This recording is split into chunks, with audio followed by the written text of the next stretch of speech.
നമ്മള് ഗേറ്റിന്റെ കുറെ വീഡിയോസ് മുന്നേ ചെയ്തിട്ടുണ്ടായിരുന്നു. അതേപോലെ കഴിഞ്ഞ ദിവസം നമ്മൾ ഗേറ്റിന്റെ വീഡിയോസ് നമ്മൾ ചെയ്തിട്ടുണ്ടായിരുന്നു. അതില് ഗേറ്റിനൊക്കെ ഇമ്പോർട്ടൻസ് നമ്മൾ പലപ്പോഴായിട്ട് നമുക്ക് പറഞ്ഞിട്ടുള്ളതാണ്. പക്ഷെ അതില് നമ്മൾ നോക്കി കഴിഞ്ഞാൽ വ്യൂസ് കാര്യങ്ങളൊക്കെ വളരെ കുറവാണ്. പക്ഷെ നിങ്ങള് കുറെ പേർക്ക് ഗേറ്റിനെ പറ്റിയിട്ട് ഭയങ്കര തെറ്റിദ്ധാരണയുണ്ട്. ഗേറ്റ് ഭയങ്കര ടഫാണ്, അല്ലെങ്കിൽ ഗേറ്റ് കൊണ്ട് ടെക്കിന് മാത്രമേ പറ്റുള്ളൂ. അങ്ങനെയൊന്നും അല്ല. കാരണം എന്താ വെച്ചാൽ ഗേറ്റ് വഴി കുറെ PSUs വിളിക്കുന്നുണ്ട്. അതിന്റെ ഏറ്റവും ബെസ്റ്റ് ഒരു എക്സാമ്പിൾ ആണ് ഇന്ന് വന്ന ഒരു നോട്ടിഫിക്കേഷൻ, എയർപോർട്ട് അതോറിറ്റി ഓഫ് ഇന്ത്യയുടെ ജൂനിയർ എക്സിക്യൂട്ടീവ് പോസ്റ്റിലേക്ക്. അത് ഗേറ്റ് 23, 24, 25. ഗേറ്റിന്റെ സ്കോറിന് 3 വർഷം വാലിഡിറ്റി അറിയാലോ നിങ്ങൾക്ക്. അപ്പൊ 23-ലുള്ളവർക്ക് ഇപ്പോഴും അവിടെ വാലിഡിറ്റി ഉണ്ട്. അപ്പൊ വാലിഡ് ഗേറ്റ് സ്കോർ ഉണ്ട് എന്നുണ്ടെങ്കിൽ നിങ്ങൾക്ക് എന്ത് ചെയ്യാം, അവിടെ അപ്ലൈ ചെയ്യാൻ വേണ്ടി പറ്റുന്നുണ്ടാവും. ഓക്കെ, കാരണം വെച്ചാൽ നിങ്ങൾക്ക് ഇപ്പൊ അവിടെ ജസ്റ്റ് ക്വാളിഫൈ ആയിട്ട് കാര്യമില്ല. നിങ്ങൾക്ക് നല്ല രീതിയിൽ എന്ത് ചെയ്യാം, പഠിച്ചു കഴിഞ്ഞാൽ നല്ല സ്കോർ നിങ്ങൾക്ക് അവിടെ എത്താൻ പറ്റും. അപ്പൊ ഡയറക്റ്റ് PSUസിലേക്ക് നിങ്ങൾക്ക് കയറാൻ വേണ്ടി പറ്റും. ബിടെക് ഫൈനൽ ഇയർ ഒക്കെ പഠിക്കുന്ന ബിടെക് കഴിഞ്ഞിട്ട് ഒരു വർഷം നിങ്ങൾ ഇതിനു വേണ്ടി സ്പെൻഡ് ചെയ്ത് കഴിഞ്ഞാൽ എന്ത് ചെയ്യാം, നിങ്ങൾക്ക് അവിടെ നഷ്ടമൊന്നും സംഭവിക്കാൻ വേണ്ടി പറ്റുന്നില്ല. നല്ല പക്ക ആയിട്ട് എന്ത് ചെയ്യാം, പഠിച്ചെടുത്ത് കഴിഞ്ഞാൽ നിങ്ങൾക്ക് നല്ല സ്കോർ ചെയ്യാണ്ട് പറ്റുന്നത് മാത്രമേ ഉള്ളൂ. ഇപ്പം നിങ്ങൾക്കറിയാം ഗേറ്റില് അപ്ലിക്കൻസിന്റെ എണ്ണമൊക്കെ വളരെ വളരെ കുറവാണ്. അതേപോലെ എക്സാം എഴുതുന്നവരുടെ എണ്ണം കുറവ്, അതേപോലെ ക്വാളിഫൈ ചെയ്യുന്നവരുടെ എണ്ണം കുറവ്. അതിന് നല്ലൊരു ഓപ്പർച്യൂണിറ്റി ആണ് ഗേറ്റ് എന്ന് പറയുന്നത്. അതിന്റെ കൂടുതൽ വീഡിയോസ് നമ്മൾ എന്തായാലും ചെയ്യുന്നുണ്ടാവും. നമ്മൾ ഒരിക്കലും വ്യൂസ് കാര്യങ്ങളോ നോക്കുന്നില്ല. പക്ഷെ നിങ്ങൾ ഒരാൾക്കെങ്കിലും എന്ത് ചെയ്യുക, ഇതിന്റെ ഒരു അവബോധം ഉണ്ടാക്കാൻ വേണ്ടി പറ്റുന്നുണ്ടെങ്കിൽ അതാണ് നമ്മളെ വിജയം എന്ന് പറയുന്നത്. ഓക്കെ, അപ്പൊ ഇനിയിപ്പോ വന്നിട്ടുള്ള ഗേറ്റ് എയർപോർട്ട് അതോറിറ്റി ഓഫ് ഇന്ത്യയുടെ ജൂനിയർ എക്സിക്യൂട്ടീവ് പോസ്റ്റിലേക്ക്.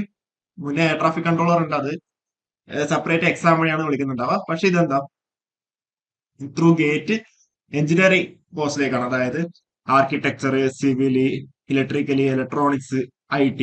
ഇലക്ട്രോണിക്സുകാർക്ക് നോക്ക് നിങ്ങൾ, 527 വേക്കൻസിയാണ് ഉള്ളത്. ഇലക്ട്രിക്കലാർക്ക് 208, സിവില് 199, IT 31, ആർക്കിടെക്ചർ 11. ഇലക്ട്രിക്കൽ ഞങ്ങൾ 93, 19, 60, 21, 15. പിന്നെ PWD കാൻഡിഡേറ്റ്സിന് 9, 4, 15. ഇലക്ട്രോണിക്സ് ആർക്ക് 527 ഓപ്പർച്യൂണിറ്റി ആണ് ഉള്ളത്. 527 ഓപ്പർച്യൂണിറ്റി.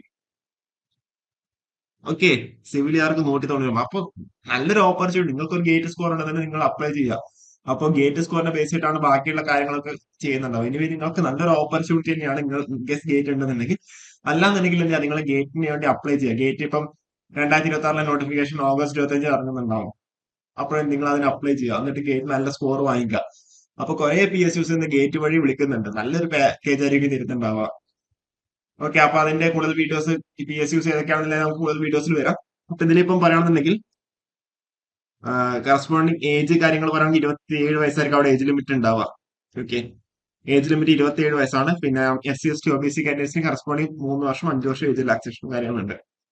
അപ്പൊ ക്വാളിഫിക്കേഷൻ പറയുകയാണെങ്കിൽ ഇലക്ട്രിക്കൽ ആണെങ്കിൽ ബിടെക് ഇലക്ട്രിക്കല് ഗേറ്റ് പേപ്പർ ആയിരിക്കണം. ആകുമ്പോൾ ഗേറ്റ് പേപ്പർ കൂടി ആയിരിക്കണം. സിവിൽ ആകുമ്പോൾ CE ആയിരിക്കണം. ഓക്കെ, പിന്നെ ഐ ടി ആണെന്നുണ്ടെങ്കിൽ CS ആയാലും മതി. ഗേറ്റ് പേപ്പർ കോഡ് CS മതി. Okay, architecture AR. 23, 24, 25 എന്ത് ചെയ്യാം, നിങ്ങൾക്ക് അവിടെ ഗേറ്റ് സ്കോർ ഉണ്ടെന്നുണ്ടെങ്കിൽ നിങ്ങൾക്ക് അവിടെ അപ്ലൈ ചെയ്യാൻ പറ്റും. ഇനിയിപ്പോ സെലക്ഷൻ ക്രൈറ്റീരിയയിലേക്ക് വരുവാണെന്നുണ്ടെങ്കിൽ ഇമ്പോർട്ടന്റ് ഡേറ്റ്സ് നോക്കാം. ഓപ്പണിംഗ് ഡേറ്റ് പറയുന്നത് ഓഗസ്റ്റ് 28ആണ്. സെപ്റ്റംബർ 27 വരെ നിങ്ങൾക്ക് അവിടെ അപ്ലൈ ചെയ്യാൻ പറ്റുന്നുണ്ടാവും. വെരിഫിക്കേഷന്റെ കാര്യങ്ങൾ ഈ ഒരു എയർപോർട്ട് അതോറിറ്റിയുടെ സൈറ്റിൽ കാണുന്നുണ്ടാവും. പേ സ്കെയിൽ നമ്മൾ പറഞ്ഞു 40,000 തൊട്ട് 1,50,000 വരെ. നമ്മളെ junior executive air traffic control same salary തന്നെയാണ്, സെയിം പോസ്റ്റാണ് ഉണ്ടാവുക. അപ്പൊ സെലക്ഷൻ പ്രൊസീജിയർ പറഞ്ഞു. എന്താ പറയണ്ടേ, നിങ്ങൾ അവിടെ ഗേറ്റ് സ്കോറിനെ ബേസ് ചെയ്തിട്ട് എന്ത് ചെയ്യാം, നിങ്ങളെ സെലക്ട് ചെയ്യുന്നുണ്ടാവും.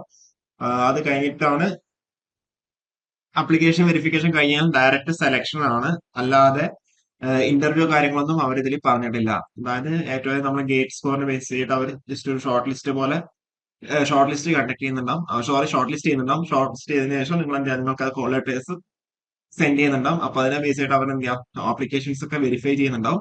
വെരിഫൈ ചെയ്തതിനു ശേഷം എന്ത് ചെയ്യാം, നിങ്ങളത് ഓക്കെ ആണെന്നുണ്ടെങ്കിൽ നിങ്ങൾ എന്ത് ചെയ്യാം, ഡയറക്റ്റ് പോസ്റ്റിംഗ് ആണ്. ഇന്റർവ്യൂ കാര്യങ്ങളോ ഒന്നുമില്ല. ഓക്കെ, പിന്നെ മുന്നേന്ന് വെച്ചാൽ PSUസിനൊക്കെ ഇന്റർവ്യൂ ഒക്കെ ഉണ്ടാവും. ഇതിന് ഇന്റർവ്യൂ കാര്യങ്ങളൊന്നുമില്ല. അതേപോലെ ടൈ ആയി, ഇപ്പം ഗേറ്റ് സ്കോറിനൊക്കെ ടൈ ആണെന്നുണ്ടെങ്കിൽ, ഗേറ്റ് സ്കോർ ടൈ ആയിട്ടുണ്ടെന്നുണ്ടെങ്കിൽ നിങ്ങൾക്ക് ഈ ഒരു രീതിയിൽ ഏജിന്റെ ബേസിലായിരിക്കും ഉണ്ടാവുക. ഏജും ഡേറ്റ് ഓഫ് ബർത്തും ടൈം സെയിം ആണെന്നുണ്ടെങ്കിൽ ക്വാളിഫൈങ് ഡിഗ്രിയിലുള്ള മാർക്കിനെ ബേസ് ചെയ്തിട്ടാണ് എന്ത് ചെയ്യുക, ടൈ റിസോൾവ് ചെയ്യുന്നുണ്ടാവുക. ഓക്കെ, അപ്പൊ ഇത്രയും കാര്യങ്ങൾ മാത്രമേ ഉള്ളൂ. അതേപോലെ ഇലക്ട്രോണിക്സ് ആണെന്നുണ്ടെങ്കിൽ 6 മന്ത്സ് എന്താ പറയണ്ടേ, ട്രെയിനിങ് ഉണ്ടാവുന്ന രീതിയിലൊക്കെ പറയുന്നുണ്ട്. ഓക്കെ, അതുപോലെ സർവീസ് കണ്ടീഷൻസ് ഉണ്ട്. Selected candidates on appointment are liable to posted or transferred anywhere in India. Okay, അപ്പൊ ഇത്രയും കാര്യങ്ങൾ മാത്രമേ ഉള്ളൂ. അപ്പൊ നല്ലൊരു ഓപ്പർച്യൂണിറ്റി ആണ്. അപ്പൊ അതേപോലെ നിങ്ങൾ അപ്ലൈ ചെയ്യുക, ഗേറ്റ് കൃത്യമായിട്ട് അപ്ലൈ ചെയ്യുക. ഗേറ്റ് സ്കോർ വെച്ച് നമുക്ക് പല ബെനിഫിറ്റ്സും കാര്യങ്ങളൊക്കെ ഉണ്ട്. പിന്നെ ഇവിടെ അപ്ലിക്കേഷൻ ഫീ വരുന്നുണ്ട്, ഒരു 300 രൂപയാണ് അപ്ലിക്കേഷൻ ഫീ ആയിട്ട് അവര് പറഞ്ഞിട്ടുള്ളത് കേട്ടോ. ഓക്കെ, അപ്പൊ കൂടുതൽ അപ്ഡേറ്റ്സ് ആയിട്ട് വീണ്ടും കാണാം. Okay, thank you.